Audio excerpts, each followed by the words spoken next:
Okinawa, East China Sea, the night of May 3rd through 4th, 1945. Darkness had always been sanctuary, a pause when carriers secured their decks and pilots rested. Japanese commanders planned around it, timing strikes for dawn when American defenses would still be waking. But on this night, radar scopes aboard Task Force 58 glowed steadily. Fighter directors vectored night-capable Hellcats toward incoming contacts.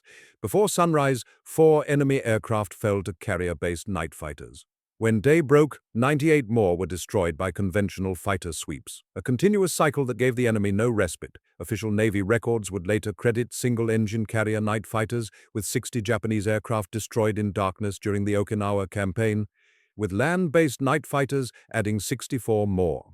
The Imperial Japanese Navy had calculated on rest hours that no longer existed. This is the story of how American carriers learned to operate around the clock, and why Japanese staffs never adapted in time. Central Pacific, 1942 through mid-1943. A combat information center officer stood before a radar repeater, watching green traces crawl across the scope. Beyond visual range, an unidentified contact approached the task force. No friendly aircraft were airborne. The fleet's guns were ready, but guns could not reach far enough. Fast enough. Early carrier battles, Coral Sea in May 1942, Midway in June, Eastern Solomons in August, had been fought almost entirely in daylight. Night brought different rules. Carrier decks went dark, landing accidents rose sharply when pilots tried to recover after sunset.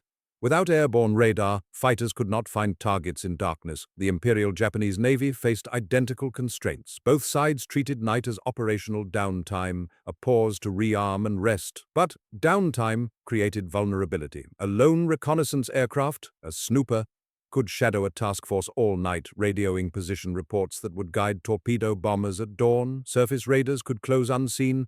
The U.S. Navy's response was institutional. Accelerate development of compact airborne intercept radar, small enough for single-seat fighters, and create standardized combat information center procedures to direct those fighters from the ship. The Bureau of Aeronautics, working with the Naval Research Laboratory and contractors like Westinghouse, pushed the AN/APS-6 radar into production. The equipment was designed, in the words of its official manual, as especially designed for carrier-borne night fighter planes. It provided 3 principal functions: search, allowing the pilot to scan ahead for targets; intercept, guiding him to close range; and gunnery aid, helping him position for the kill. The radar antenna fit into a streamlined pod on the fighter's starboard wing. The Grumman F6F Hellcat program provided the aircraft. By war's end, Grumman and its subcontractors produced 12,274 Hellcats, a total that gave the Navy depth to field specialized variants. The F6F-3N, first flown in July 1943, and the later F6F-5N carried the APS-6 radar. Contracts were issued to build 3,600 radar units. Inventory depth mattered. Squadrons could now maintain dedicated night detachments without drawing from day fighter pools. Cause led to effect. Airborne intercept radar combined with shipboard fighter direction promised to close the night reconnaissance gap. Snoopers would no longer operate freely. Enemy formations assembling after dark could be intercepted before they reached strike range. The question was whether a carrier could safely operate a full night flight schedule, launching, recovering, and controlling aircraft in total darkness, without unacceptable losses to deck accidents. By mid-1944, one U.S. light carrier would answer that question, moving night operations from experiment to repeatable doctrine. Pearl Harbor and Eniwetok Atoll, July through August 1944. Deck-edge speakers crackled. Flight quarters, night launch in 15 minutes. Blue-filtered lights illuminated the flight deck, dim enough to preserve crew's night vision, but bright enough for deck handlers to work safely. The landing signal officer reviewed recovery procedures with his team, emphasizing precision. One mistake in darkness could send an aircraft over the side or into the island superstructure. Conventional wisdom held that large deck carriers should secure flight operations after dusk. Risks multiplied at night, spatial disorientation, difficulty judging altitude and attitude, reduced visibility of hand signals. Yet in July 1944, USS Independence, a light carrier displacing 11,000 tons, began operating as a dedicated night carrier. Night Air Group 41 had qualified aboard her, a complete air group trained and equipped for nocturnal missions. The ship had been modified during recent repairs. An additional catapult increased launch capacity. Combat Information Center spaces were expanded and updated with the latest radar repeaters and plotting boards. Deck lighting was standardized according to new procedures developed at Pearl Harbor. Approach patterns were codified, specific altitudes, speeds, and intervals that gave pilots predictable geometry, even when visual cues were minimal. Night Air Group 41 consisted of fighter and torpedo bomber squadrons trained specifically for darkness. Pilots practiced AI radar intercepts over and over until procedures became automatic. Torpedo crews rehearsed search patterns that maximized radar coverage. The landing signal officers developed new paddle techniques visible under blue light. In August, Independence deployed with Task Force 38 to support operations at Palau and Peleliu. She provided night combat air patrol, while the task force's day carriers rested. Her fighters intercepted Japanese reconnaissance aircraft attempting to shadow the formation. Her torpedo bombers conducted nocturnal searches for surface contacts. The concept worked. Other commanders took notice. If a light carrier with a smaller air group could sustain night operations, a fleet carrier with greater capacity and endurance could do more. The pilot plant had validated the concept. Now came the question of scale. Could a full-size carrier embark an entire night air group and operate it continuously through a major campaign? Within months, the answer would arrive aboard one of the Navy's most famous ships, Central Pacific through the Philippines, late 1944 into January 1945. Ready room bulkheads displayed the standard squadron boards, but the unit designations were unusual. VFN-90, the Bats, flying Hellcat night fighters, VTN-90, flying radar-equipped Avenger torpedo bombers. Together they formed Carrier Air Group. Night 90 embarked aboard USS Enterprise, fleet carrier CV-6. Enterprise had earned fame at Midway, the Solomons, and across the Pacific. Now she became the Navy's first fleet carrier designated for night operations. The decision represented institutional commitment. Light carrier Independence had proven feasibility. Enterprise would demonstrate operational scale. VFN-90 flew the F6F-5N variant, each aircraft carrying the AN/APS-6 radar in its starboard wing pod. Some also carried the F6F-5E sub-variant with additional navigation aids, or the F6F-5P photo reconnaissance version for post-strike assessment in twilight. VTN-90 operated the TBM-3D Avenger, a three-seat torpedo bomber fitted with search radar in a retractable ventral radome.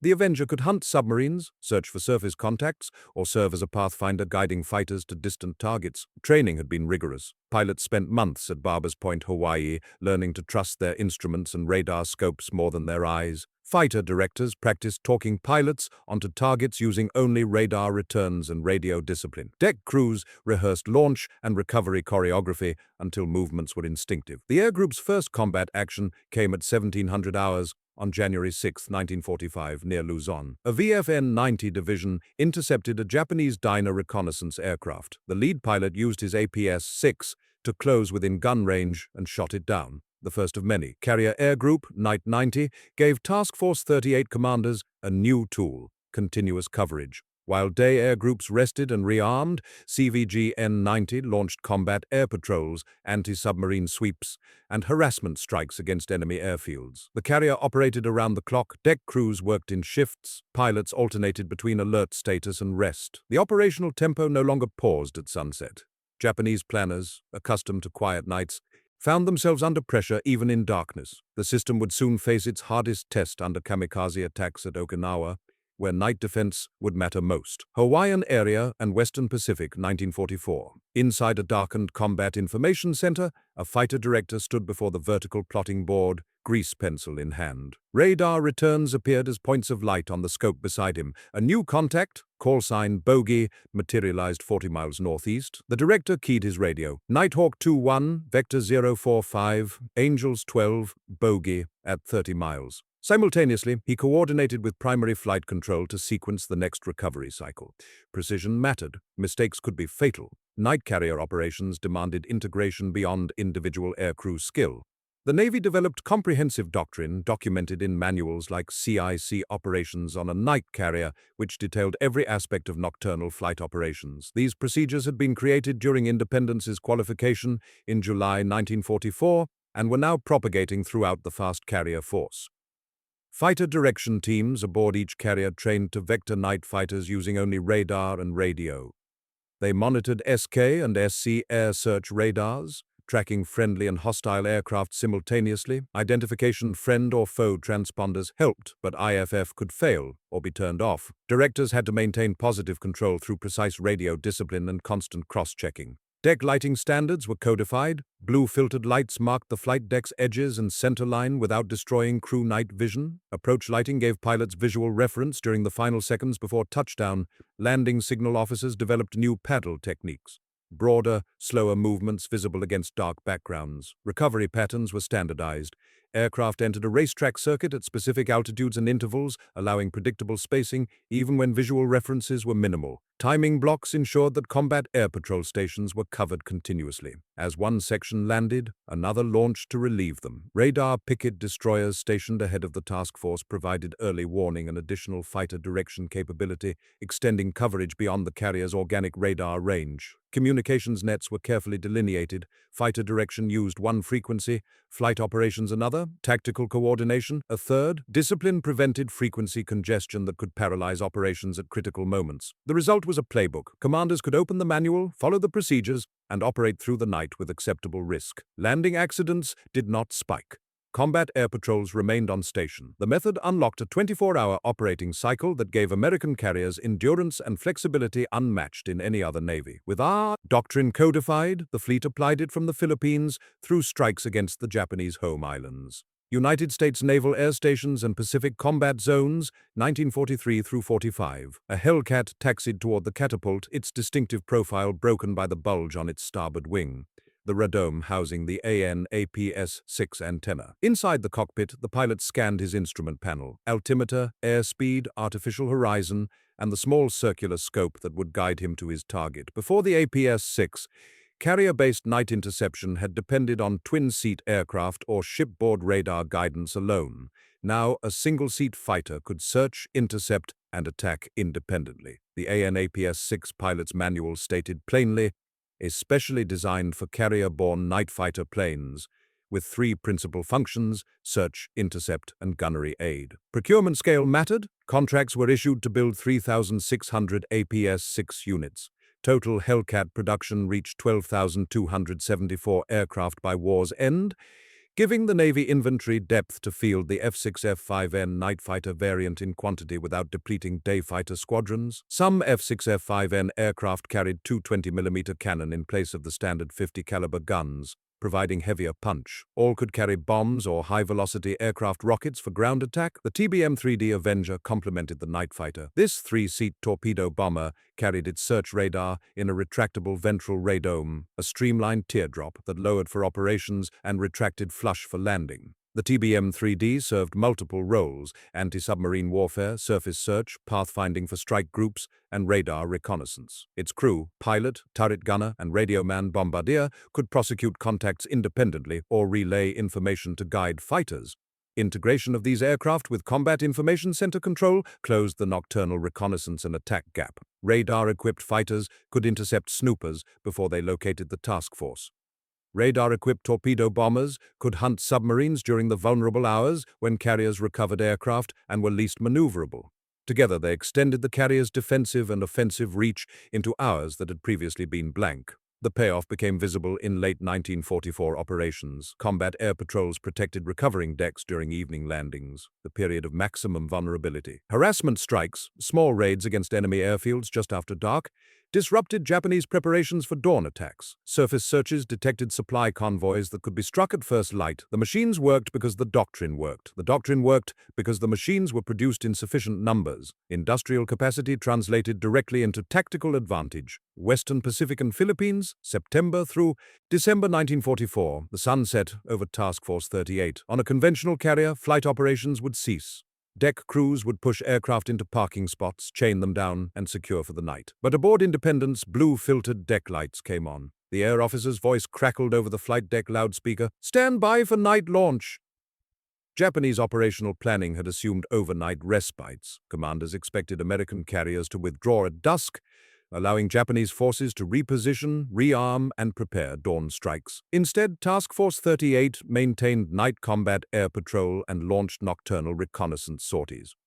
The continuous pressure compressed enemy preparation time. Independence's operations during the Palau and Peleliu campaigns demonstrated the concept in active combat. While day carriers respotted their decks for morning launches, Independence kept fighters overhead. Her radar-equipped Hellcats intercepted Japanese snoopers attempting to shadow the task force. Without accurate position reports, enemy strike planners worked with stale information. Attacks arrived piecemeal rather than in coordinated waves. Night Heckler sorties added offensive pressure. Small formations, sometimes just 2 aircraft, approached Japanese airfields after dark. They dropped bombs and strafed parked aircraft, forcing defenders to keep alert through the night. Airfield service crews struggled to refuel and rearm under harassment. By dawn, when American day strikes arrived, Japanese readiness had degraded. Fighter direction reports noted the pattern: night snoopers detected and vectored against, bogies intercepted before reaching attack range, surface contacts reported and tracked. Radar picket destroyers extended the warning net,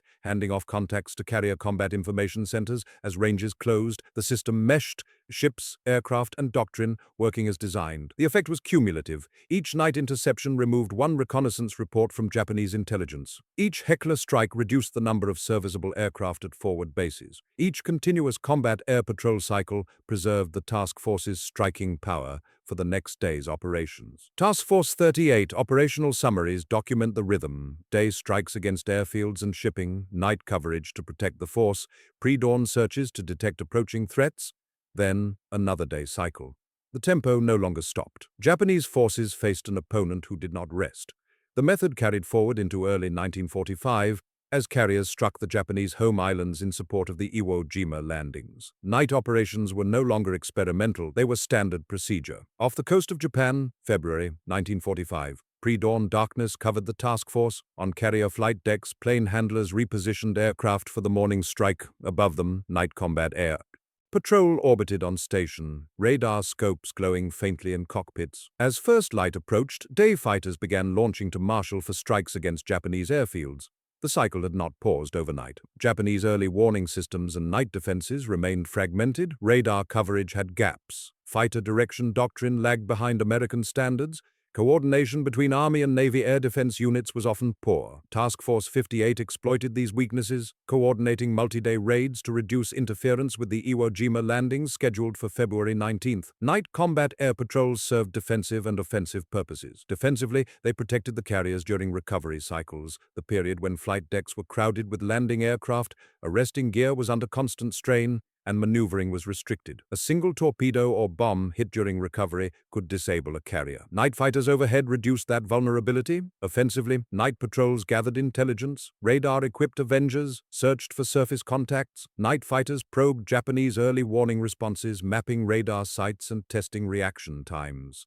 Information collected at night informed the next day's strike planning. United States operational histories noted the calculated risk of night operations. Recovery accidents remained hazardous, spatial disorientation, depth perception errors, fatigue. But doctrine had evolved to mitigate these risks through standardized procedures developed over months of training and combat. Combat Information Center direction, approach lighting, landing signal officer techniques, and crew proficiency combined to keep accident rates acceptable. The payoff was sustained pressure. Japanese airfields received no overnight respite for repair and rearmament. Command posts could not rest. Radar sites stayed alert. The cumulative strain degraded readiness. When American day strikes arrived, they faced reduced opposition. Task Force 58 lost aircraft to weather, anti-aircraft fire, and operational accidents, but achieved its objective. Japanese air interference with the Iwo Jima invasion was limited. Marine and Army units went ashore on February 19th under a protective umbrella maintained partly by the continuous operating cycle pioneered over the previous months. The next major operation would bring even greater pressure. At Okinawa, massed kamikaze attacks, including at night, would test every element of the night carrier system. The battle would become the most difficult anti-aircraft challenge the Navy had yet faced. Ryukyu Islands, March through June 1945. Radar operators aboard a picket destroyer stared at their scopes, watching for contacts emerging from the north. Behind them, the main task force steamed in formation, carriers recovering aircraft from evening strikes. A new trace appeared on the scope. Range 60 miles, closing. The radar operator keyed his radio. Delegate base, this is Pallbearer 5, new bogey bearing 350, range 55 miles, altitude low, closing. Aboard the nearest carrier, a combat information center watch officer acknowledged and vectored a night fighter section to intercept. Japanese forces attempted to exploit night and marginal weather, using Pathfinder aircraft and snoopers to home in on American radio and radar emissions. United States intelligence reports noted this adaptation. Enemy aircraft would orbit outside gun range, transmitting position reports to guide follow-on strikes. Some pathfinders attempted to home on identification friend or foe signals and fighter direction transmissions, turning American communications into navigational beacons. Carrier-based night fighters imposed attrition on these efforts. A Navy statistical compilation recorded the results. Carrier-based single-engine VFN destroyed 60 Japanese planes in night combat during the Okinawa campaign, and land-based night fighters an additional 64. Total night kills, 124 enemy aircraft that would not be available for dawn attacks.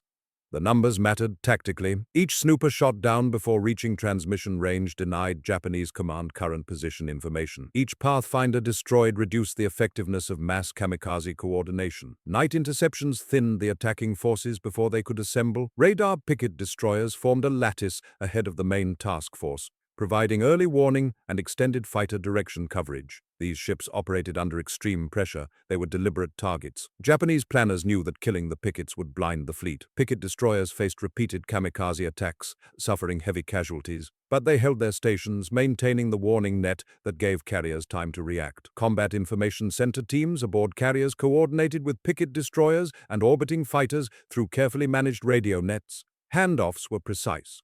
Bogey bears 340 from you, range 30, altitude 8,000, vector 090 to intercept. Pilots acknowledged and turned onto intercept headings, trusting their radar scopes and the director's guidance. The system worked because every element functioned: picket destroyers detecting contacts, carriers directing fighters, aircraft prosecuting intercepts. Night no longer offered sanctuary. Each nighttime kill reduced the mass Japanese aviation could assemble for dawn attacks. Convoy routes and anchorages off Okinawa benefited directly from this attrition. By early May, the accumulated impact would become measurable in daily loss figures that showed not just day victories but the foundation laid during dark hours. Off Okinawa, night of May 3rd through 4th, 1945. After midnight, a combat air patrol handover completed overhead. Fresh fighters relieved the previous section, maintaining continuous coverage. Radar operators tracked contacts, probing the task force perimeter. By dawn, 4 enemy aircraft had been shot down by night fighters. As sunrise approached, day fighters launched into heavy traffic. Japanese commands expected an overnight operational pause, a few hours to regroup, coordinate, and launch massed attacks. Task Force 58 denied that pause. Night combat air patrol remained on station. Harassment strikes probed enemy airfields. At first light, the carriers launched maximum effort sweeps. Action reports for May 4th recorded the results. Night fighters had destroyed 4 enemy aircraft during darkness. Day fighters shot down 98 enemy aircraft over Okinawa alone, a single-day total that represented one task force's contribution. Other task force elements, anti-aircraft guns and land-based fighters, added to the tally. The combined weight was crushing. The absence of a nightly pause degraded Japanese coordination for Kikusui mass attacks. The organized suicide strikes meant to overwhelm American defenses. Pilots who should have rested remained on alert. Airfield ground crews worked through the night under harassment. Command posts processed incomplete intelligence because snoopers had been shot down before reporting. When dawn arrived, readiness was already compromised. American task force readiness remained high across the 24-hour cycle. Deck crews worked in shifts. Pilots rotated through alert status, mission flights, and rest periods. Maintenance crews serviced aircraft continuously. The industrial base had supplied enough aircraft, spare parts, and trained personnel to sustain this tempo indefinitely. Statistics like May 4th's 4 enemy aircraft destroyed at night, 98 more by day, illustrated the system in operation. The night kills were not merely additions to the daily total, they were force multipliers. Each enemy aircraft destroyed in darkness was one less aircraft available to form dawn strikes. Each snooper shot down degraded intelligence. Each night, heckler strike reduced serviceability at forward bases. Task Force 58 maintained this pressure day after day, week after week. Japanese aviation strength eroded under continuous attrition. Replacement aircraft and pilots could not keep pace with losses. Forward airfields became unusable. Command coordination deteriorated. Aboard Enterprise, a dedicated night air group turned doctrine into repeatable results, mission after mission. VFN 90 and VTN 90 flew through weather, darkness, and fatigue, knowing that their work during the dark hours directly affected survival rates for the entire fleet when daylight came. The cycle no longer paused, neither did the results. From Luzon to Okinawa, January through May 1945, At dusk, VTN-90 Avengers launched from Enterprise, formed up, and headed toward assigned search sectors. Above them, VFN-90 Hellcats orbited, radar, scopes scanning for contacts. The night's work was beginning. A single fleet carrier supplied a full radar-equipped night air group for both defense and offense. Naval Aviation News and Squadron Historical Records list VFN-90 and VTN-90 as integral components of Carrier Air Group Night 90 aboard Enterprise. Deployment records document combat operations from December 1944 through May 1945, the Luzon campaign, strikes toward Formosa, and the Ryukyus, and the sustained Okinawa operations. VFN-90's first recorded combat action occurred at 1700 hours on January 6, 1945, near Luzon. A division intercepted a Japanese Dyna reconnaissance aircraft. The engagement demonstrated the integration of airborne radar, combat information center direction, and pilot skill. The Dyna went down. By the end of the war, VFN-90 was credited with 31 aerial victories. Many occurred at night or in twilight. Conditions where conventional day fighters could not operate effectively, the squadron's final tally, 31 destroyed, 2 probables, 0 losses in aerial combat. These numbers represented more than individual kills. Each victory preserved the dark hours shield that protected the task force. Snoopers that never reached transmission range could not guide follow-on attacks. Pathfinders shot down before locating the fleet could not coordinate mass strikes. Night harassment missions disrupted enemy preparations, reducing the scale and effectiveness of dawn attacks. VTN-90 contributed through anti-submarine sweeps, surface searches, and radar pathfinding. Avenger crews launched at dusk, searched assigned sectors through the night, and recovered at dawn.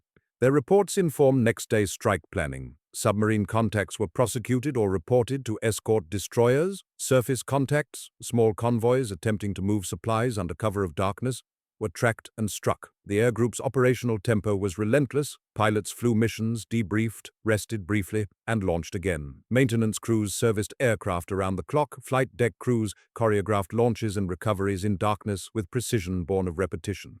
Combat Information Center teams directed intercepts, monitored radar coverage, and coordinated with picket destroyers. Enterprise herself absorbed damage during Okinawa, kamikaze hits that killed crew members and damaged flight deck structure.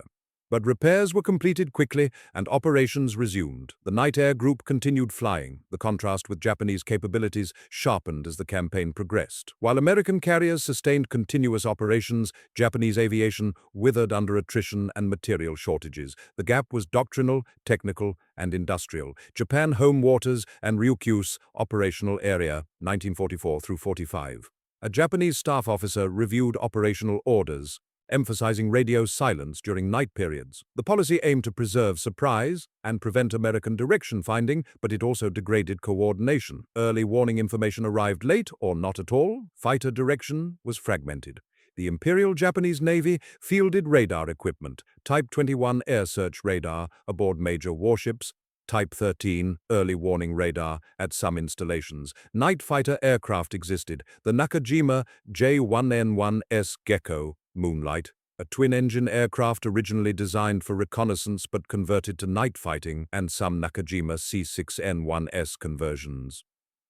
These aircraft achieved victories in New Guinea and the Philippines, proving the concept viable, but integration lagged. Doctrine for shipboard fighter direction had not evolved to match American Combat Information Center standards. Radio silence policies, while tactically sound in some contexts, undermined the real-time communications necessary for effective fighter direction. Land-based radar sites operated independently with limited coordination. Picket-style control networks, ships or aircraft positioned to extend warning coverage, were scarce. Equipment production could not match demand.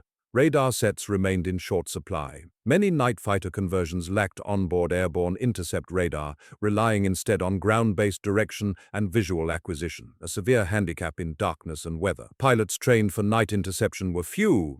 Doctrine remained underdeveloped. compared to American standardization. Electromagnetic emission control habits compounded the problem. While American carriers radiated constantly, fighter direction nets, radar transmissions, identification friend or foe interrogations, creating target-rich environments for Japanese signals intelligence, they also maintained complete situational awareness. Japanese forces, attempting to preserve emission security, often operated blind. The trade-off favored American doctrine, better to operate with full awareness and active defense than to hide and react slowly. Material shortages by 1945 eliminated any chance to close the capability gap. Aviation fuel became critically scarce, pilot training hours were cut, spare parts dwindled, industrial capacity shifted toward kamikaze weapons, simple, expendable aircraft requiring minimal training and no recovery capability. Sophisticated night fighters, which demanded skilled pilots, long training pipelines, and complex maintenance, received lower priority. At Okinawa, the Imperial Japanese Navy could not contest American all-night operating cycles. Without plentiful airborne intercept radar fighters and combat information center-grade shipboard control, Japanese forces could not impose equivalent attrition on American carriers during dark hours. The U.S. fast carrier force maintained continuous operations while Japanese aviation fought at a tempo dictated by American pressure. By mid-1945, the outcome was inevitable. American carriers did not sleep. Japanese forces could not make them. Japan home waters, July through August 1945, fleet operations orders displayed combat air patrol blocks scheduled through the night, no longer exceptional, but routine. Carriers steamed toward launch positions. Deck crews prepared aircraft. Pilots briefed for night missions with the same procedural rigor as day strikes. The system had become doctrine. The Imperial Japanese Navy was increasingly immobilized by fuel scarcity and cumulative attrition. Major combatants remained in port, unable to sortie without fuel for return voyages. Forward airfields were suppressed or abandoned. Replacement pilot training had collapsed. American fast carriers, including dedicated night carriers and night fighter detachments aboard conventional carriers, operated without daily pauses. Post-war analyses described the kamikaze threat as the most difficult anti-aircraft problem yet faced by the fleet. Casualties supported that assessment. Approximately 4,900 U.S. Navy personnel killed at sea during the Okinawa campaign, with thousands more wounded. Ships were sunk or damaged. The sustained pressure tested every element of fleet defense. Yet night combat air patrol and radar-directed fighter control compressed the threat envelope. Continuous coverage prevented Japanese forces from assembling unmolested. Each night interception reduced the mass available for dawn attacks. Radar picket destroyers, despite suffering heavy losses themselves, maintained the warning lattice. Approximately 86 aircraft were destroyed by picket combat air patrol, with 27 additional kills by picket anti-aircraft fire, evidence of radar and fighter direction effectiveness even under extreme pressure. The effect was strategic. Continuous night operations compressed enemy regeneration time, accelerated airfield suppression, and protected sea lines of communication and anchorage areas off Okinawa. Supply convoys reached the beachhead. Amphibious forces completed their mission. The fleet remained operational. The cost was not small. Aircraft were lost to weather, operational accidents, and enemy action. Pilots flew beyond normal fatigue limits. Deck crews worked brutal hours. Ships companies maintained around-the-clock alert. But the industrial base and personnel replacement system sustained the effort. By August 1945, American fast carriers had demonstrated that night was not sanctuary, it was battle space. Sensors, procedures, training, and production combined to extend operations around the clock. Japanese forces, constrained by material shortages and doctrinal limits, could not match this capability. Post-war naval aviation would formalize all-weather carrier operations on this foundation. Jets would replace propeller aircraft, better radars would follow the ANA PS-6, but the organizational and doctrinal framework, combat, information center control, standardized procedures, integrated air wings had been proven in combat from 1944 through 45. Darkness had ceased to be an operational gap. Washington and Fleet Archives, 1945 through the 1950s. Post-war analysis documents summarized night fighter development and Okinawa campaign lessons. Researchers compiled action reports, squadron histories, and kill tallies. The data painted a clear picture. Official Navy statistical corrections recorded single-engine VFN destroyed 60 Japanese planes in night combat during the Okinawa campaign, and land-based night fighters an additional 64. The total, 124 confirmed night kills, aligned with task force action reports and squadron records. These were not estimates or claims inflated by wartime enthusiasm. They were verified tallies, cross-checked against multiple sources. The phrase appeared in formal assessments.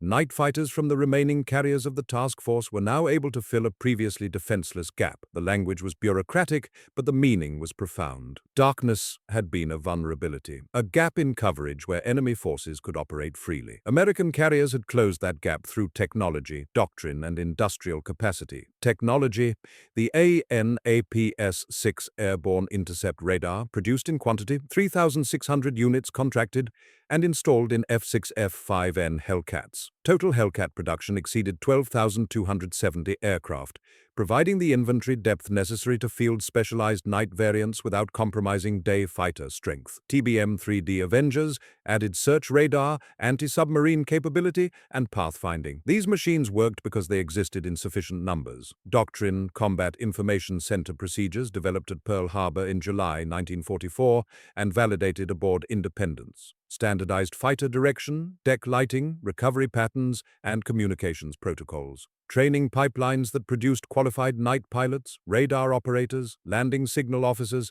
and deck crews. The procedural framework made sustained night operations repeatable rather than experimental. Industrial capacity: the ability to produce aircraft, radar sets, spare parts, and trained personnel faster than they could be consumed in combat. American shipyards delivered carriers, American factories delivered aircraft, American training commands delivered air crews. The logistical tail sustained the operational tooth. Integration: sensors connected to shooters through command networks. Radar picket destroyers detected contacts. Carrier combat information centers directed fighters. Pilots prosecuted intercepts using onboard radar.